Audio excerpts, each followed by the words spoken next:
One of the most famous biblical stories is of Noah's Ark. Even if you've never picked up a Bible in your life, chances are that you have at least heard of the tale.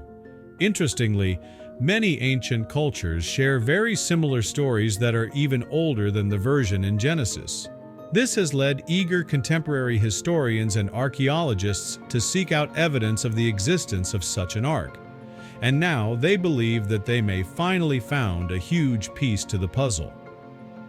But before we start our story, smash the like button, make sure to subscribe, and hit the notifications bell so you won't miss any new stories. According to the story in Genesis, after the worldwide flood, Noah's Ark came to rest on the mountains of Ararat in modern-day Turkey. Could it possibly be that centuries later, scientists have finally unveiled new evidence about what really happened? According to biblical scripts, not only did God tell Noah to bring members of his family on board, but he also instructed him to bring along other things that would be essential to repopulate the earth. The instructions included sample groups of different animal species that would be released to roam free after the flood. In order to survive the upcoming hardships, God instructed Noah to build a massive ark, the likes of which have never been seen.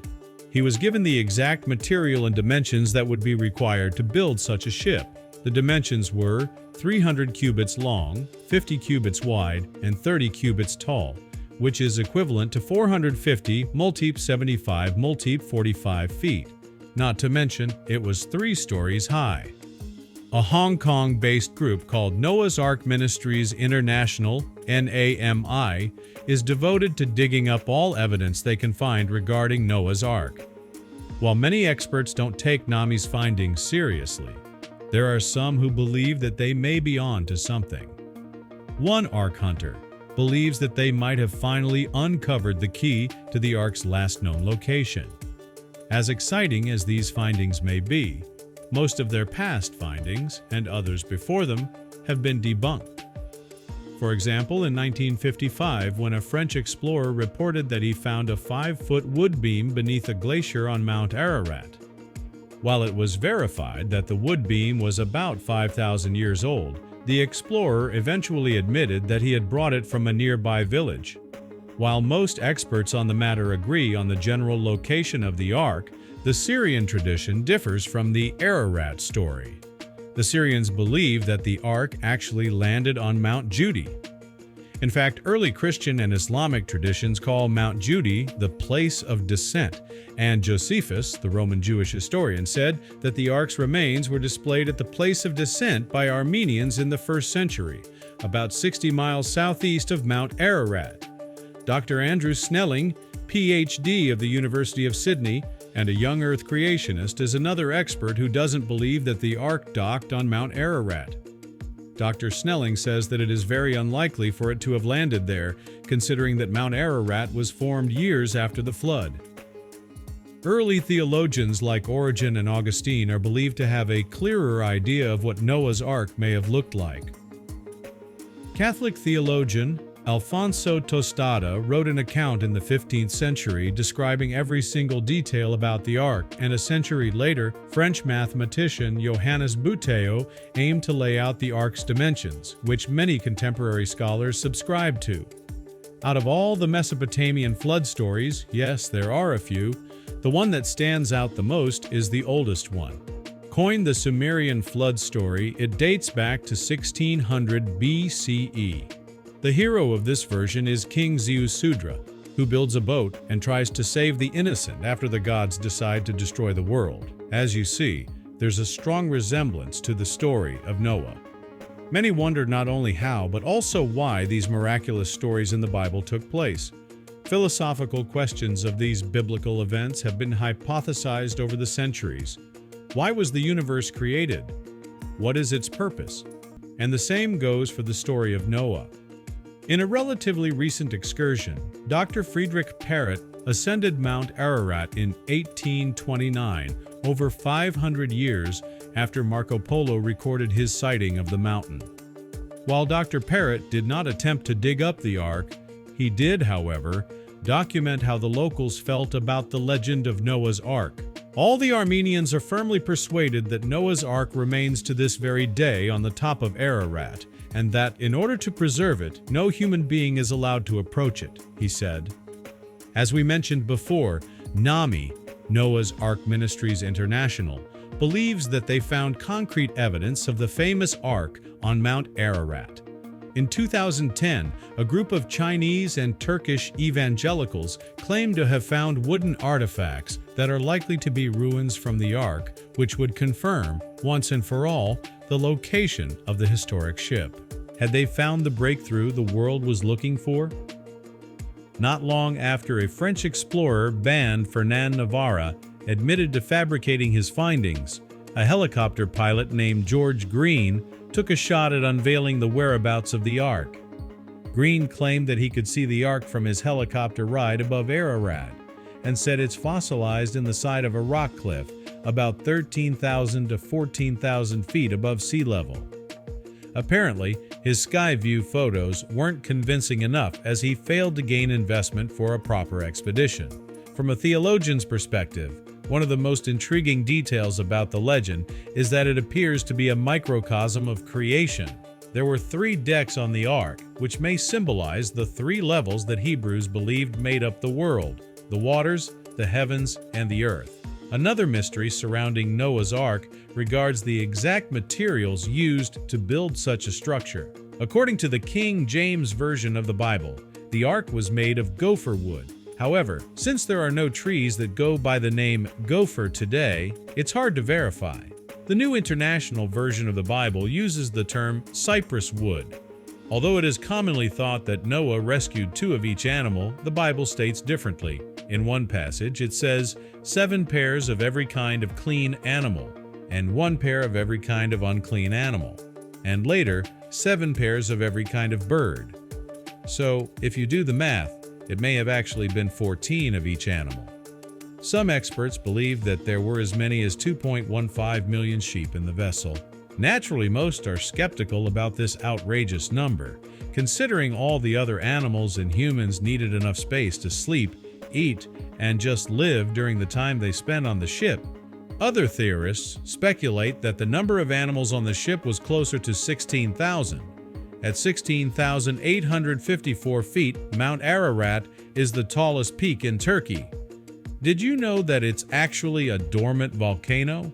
The site is considered very holy to Armenians because of its connection to Noah. Armenians love it so much that it is displayed on their coat of arms along with Noah's Ark. According to Flavius Josephus, a 1st century Roman scholar theorized that the mountains of Ararat are located in the area now known as Armenia. This account has been repeated numerous times by other scholars of the time, from Hieronymus the Egyptian to Nicholas of Damascus. The popular explorer Marco Polo, who was known for his journeys into Asia, had his own theory about the whereabouts of the Ark. As he wrote in the Travels of Marco Polo, in the heart of the Armenian mountain range, the mountain's peak is shaped like a cube or cup, on which Noah's Ark is said to have rested. Outside of the evangelical historians, one of the biggest issues behind Noah's Ark is the occurrence of a worldwide flood that has never been backed by science. For a flood of that magnitude to take over the globe, there should be even the slightest evidence of its occurrence in the water levels in the soil. In addition to the lack of geographical evidence, scientists also question the flood myth because of a lack of DNA evidence. If Noah and his family were the only survivors of the flood, then technically we should be able to trace DNA genealogy back to this one family over 4,600 years ago, considering that they were the ones who repopulated the earth. History lovers certainly know about the Epic of Gilgamesh, the Mesopotamian epic poem. The epic was recorded on 12 tablets, but only 2/3 of the tablets have been recovered. It tells the story of Gilgamesh on his journey to find eternal life. Along the way, he is told a story of the Great Flood. The flood in Gilgamesh's story is oddly similar to the story of Noah's Ark. Naturally, a story as compelling as Noah's Ark was bound to be recreated in numerous artistic mediums. Some of the most recent iterations of the tale have become successful Hollywood movies. Darren Aronofsky, the director of Requiem for a Dream and Black Swan, made his own version of Noah's Ark, starring Russell Crowe as the biblical character. Steve Carell has also starred as a Noah-like character in the film Evan Almighty. Ark enthusiasts from around the globe have invested millions of dollars in building their own versions, like this Dutch carpenter who built a life-size replica of the massive vessel and even plans to sail it to Israel. His ark even includes its very own wooden animals. The carpenter told the Jewish Telegraphic Agency, "My preferred destination for the ark is Israel." Another Noah's Ark replica was built by an evangelical Christian group for $120 million.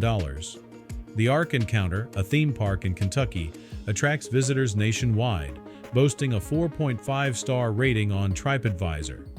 Despite inconsistencies in the biblical account, enthusiasts continue searching for the real Ark. The Geoscience Research Institute, GRI, hosted a symposium on Mount Ararat, where over 100 researchers gathered to explore the mystery. Determining when the flood occurred is challenging, with some speculating it coincided with the Ice Age. Various flood narratives predate the Bible, originating from Mesopotamia, with 9 known versions detailing a global catastrophe. Genesis states that Noah's Ark came to rest on the mountains of Ararat, leading many to believe it should be found there. The story holds significance in Judaism, Christianity, Islam, and Baha'i beliefs, with interpretations varying across cultures. Christian scholars compare Noah's salvation to baptism.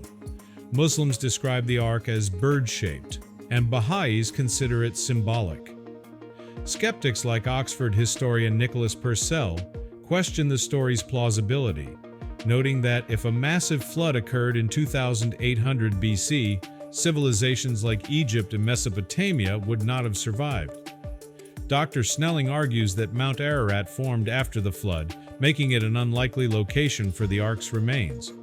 However, some researchers insist evidence exists.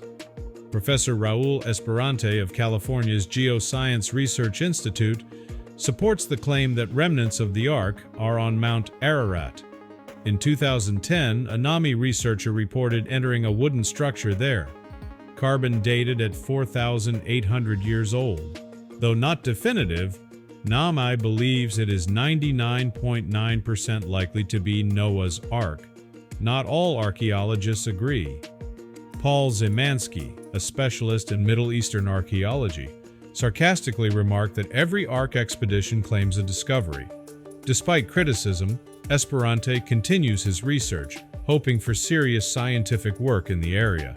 A new documentary suggests ruins in Babylon Province, Iraq, may be where the Ark was built, as the bricks match descriptions of the Tower of Babel.